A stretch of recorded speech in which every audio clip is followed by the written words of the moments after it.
He wants to come up, Mr. Trump. Will you come? And would you stand? Would you stand, Mr. Trump? Again. Thank you. Thank you very much.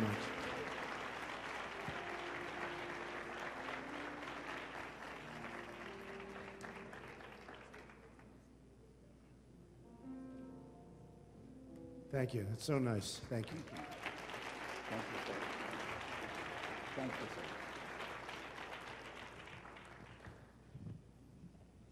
Well, that's so nice. And Bishop Jackson, I want to thank you and Dr. Jackson. And you have some voice, I have to say. Incredible. And some spirit. Some spirit. True. Talent.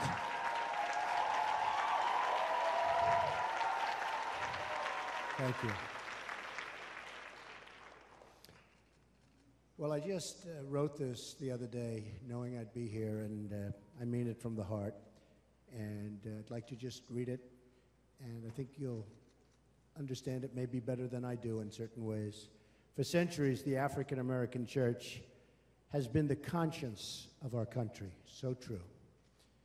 It's from the pews and pulpits and Christian teachings of black churches all across this land that the civil rights movement lifted up its soul and lifted up the soul of our nation. It's from these pews that our nation has been inspired toward a better moral character, a deeper concern for mankind, and spirit of charity and unity that binds us all together, and we are bound together, and I see that today. This has been an amazing day for me. The African American faith community has been one of God's greatest gifts to America and to its people. There is perhaps no action our leaders can take that would do more to heal our country and support our people than to provide a greater platform to the black churches and churchgoers. You do right every day by your community and your families. You raise children in the light of God. I will always support your church, always, and defend your right to worship. So important. I am here today to listen to your message, and I hope my presence here will also help your voice to reach new audiences in our country, and many of these audiences desperately need your spirit and your thought. I can tell you that. Christian faith is not the past, but the present and the future. Make it stronger. We'll make it stronger. And we'll open it up to great, great leaders like Pastor Jackson, Bishop Jackson, Dr. Jackson, and so many others, and so many others actually sitting here. Darrell Scott, we have, who's phenomenal, who's been with me for so long. Omarosa, who's actually a very nice person, but I don't want to say that, because I'll destroy her image by saying that, right? She's actually a very, very fine person and a pastor. And I just want to thank all of the folks. And there is somebody that's been very special to me, Dr. Ben Carson, who's been, stand up, Ben. Come here, please. Come here, Ben. This is a great man and a great guy. So as I prepare to campaign all across the nation and in every community, I will have an opportunity to lay out my plans for economic change, which will be so good for Detroit and so good for this community, because we're going to bring jobs back. I will have a chance, thank you, we'll bring them back. I'm taking them back from Mexico and everywhere else because they're gone. I will have a chance to discuss school choice, which is very important, and how to put every American on the ladder to success, a great education, a great job. But today, I just want to let you know that I am here to listen to you, and I've been doing that. And we had a fantastic interview with Bishop Jackson. It was really an amazing interview. He's better than the people that do that professionally. I will tell you, it's true. It's true. It's true. He's better. And I didn't really know what I was getting myself into. I didn't know, is this going to be nice? Is this going to be wild? He is a great gentleman and a very smart guy. I just hope you don't lose him to Hollywood. That's the only problem. And especially Dr. Jackson. She may be gone. Hollywood is calling. Look at all those television cameras back. Now look at all the television cameras. I'm sorry to do that to you, Bishop, because, one of those things, right?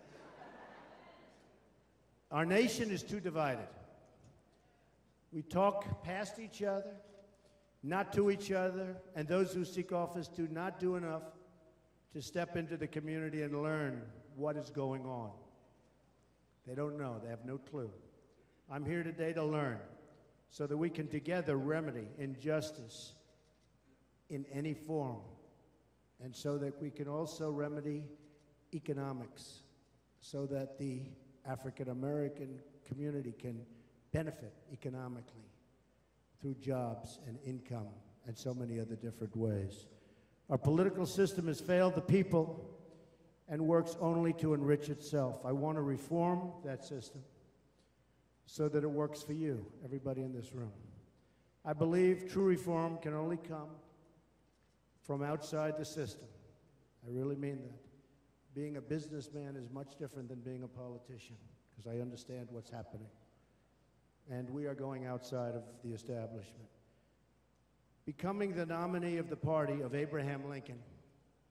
A lot of people don't realize that Abraham Lincoln, the great Abraham Lincoln, was a Republican. Has been the greatest honor of my life.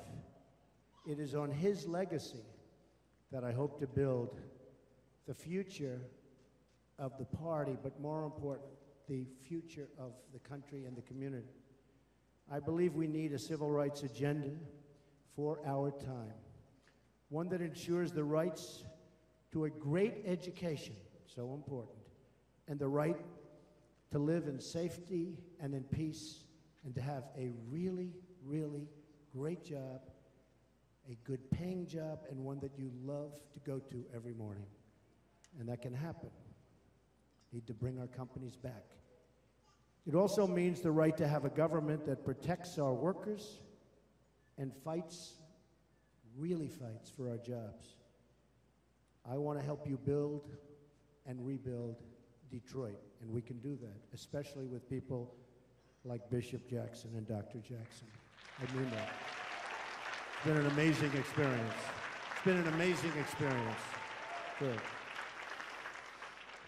Nothing is more sad than when we sideline young black men with unfulfilled potential, tremendous potential.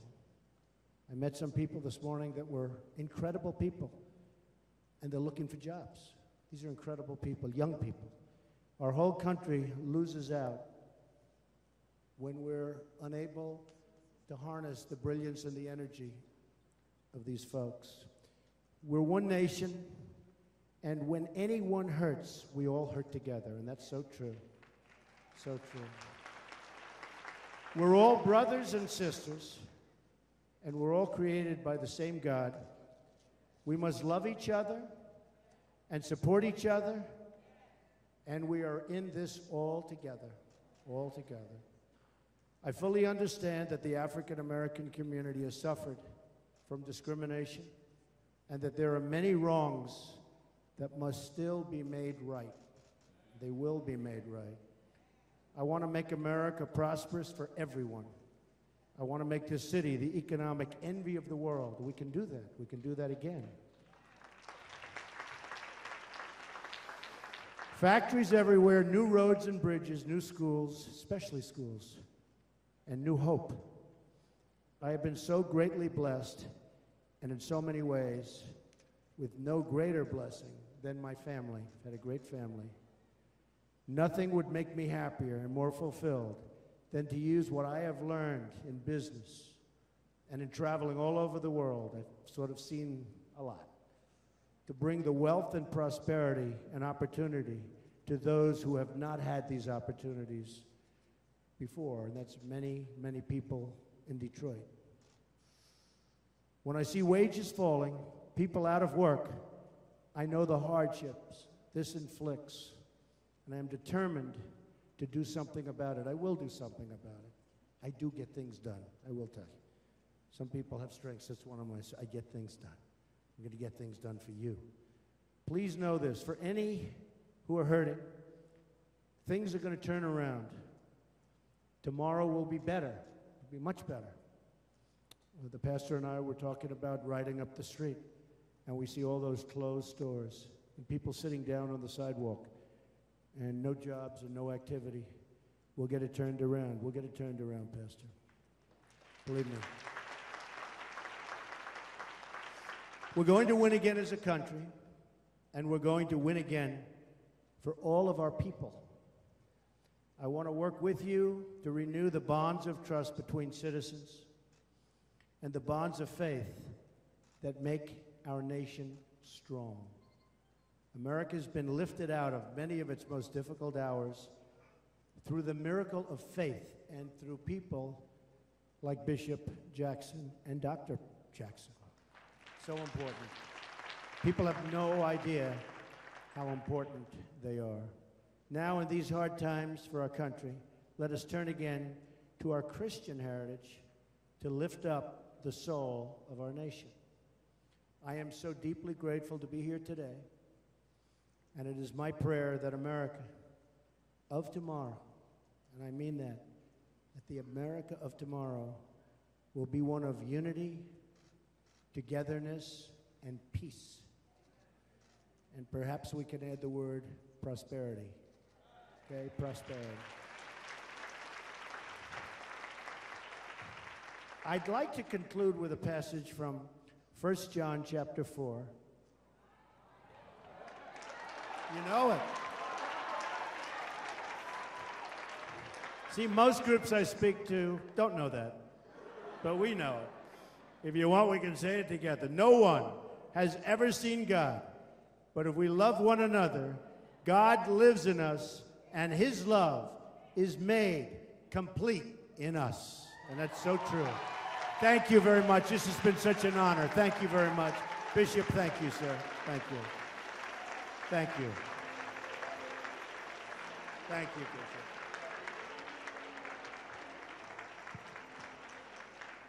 Bishop. So here's another title now. Preacher. Honey, would you come a moment? My wife and I want to give you something that's going to be a blessing to you.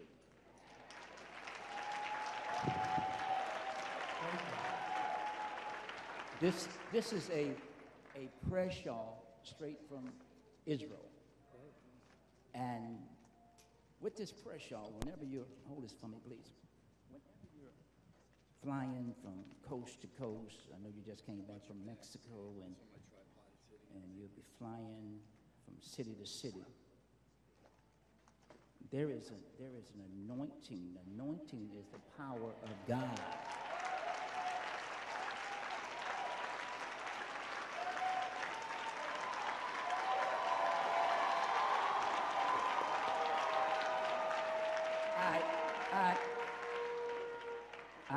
When the woman who had the issue of blood said that I can only touch the hem of Jesus' garment, I was made whole. Nothing else could help her but the power of God. It's going to be some times in your life that you're going to feel forsaken. You're going to feel down. But the anointing is going to lift you up. I prayed over this personally, and I fasted over it. And I want to just put this on you now.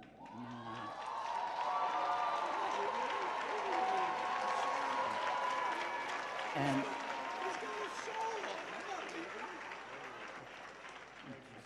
this is the Jewish Heritage Study Bible.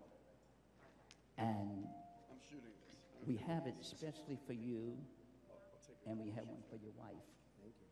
Because when things go down, you can study the Word of God. When things seem like it's almost impossible. You will read Mark 9:23, if thou canst believe.